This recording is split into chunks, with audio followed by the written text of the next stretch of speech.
Hello. My name is Josephine Jackson Hubbard. I was born on the 7th of November, 1882, in Greencastle, Indiana. I first met Kin in April 1902. I was attending a baseball game with Ray, my fiancé at the time. He was trying to explain some of the finer points of the game to me when I spotted a man on the sidelines. I thought that he looked interesting. I liked the way that he wore his hair slicked straight back, without any part. He wasn't very tall, and he was older than I was, but he was very handsome. I asked Ray who he was, and he told me that his name was Kin Hubbard and that he worked for the Indianapolis News, drawing pictures.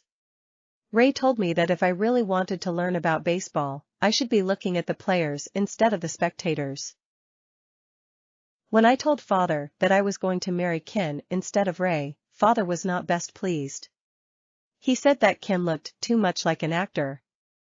When I told Kin what Father had said, he said it was the nicest compliment he had ever received.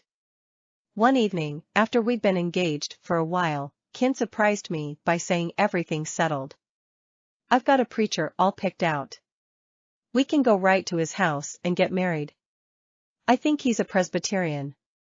My family wasn't Presbyterian, and Kin didn't think that his was either, but he told me this fellow does a good quick job of it. My parents were okay with Reverend Ballard, but they drew the line at us getting married away from home. They thought that people would consider it scandalous, and they wanted to invite some guests. That alarmed Kin. He had hoped to play the role of bridegroom with as few witnesses as possible. Finally, he agreed to my mother and father serving as our witnesses, but the guests had to wait in another room with the door closed until it was time for tea and cakes.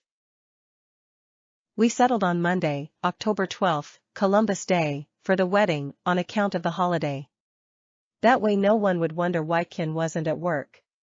The wedding wasn't until noon, so Kin slipped into his office at the News to check his mail early that morning. When a friend reminded him to remember which pocket he had put the ring in, Kin turned white as a sheet. He ran to a nearby jewelry store, but it was closed for the holiday.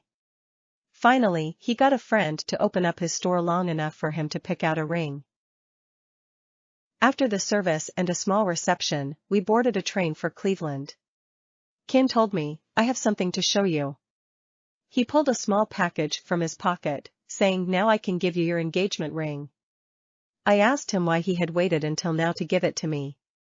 He said, "A fellow has to bear in mind that when he gives a girl a valuable ring, there's no way in the world to make her give it back." I pretended to be furious, and called him a brute. Kin thought I was beautiful and said I was awful sweet.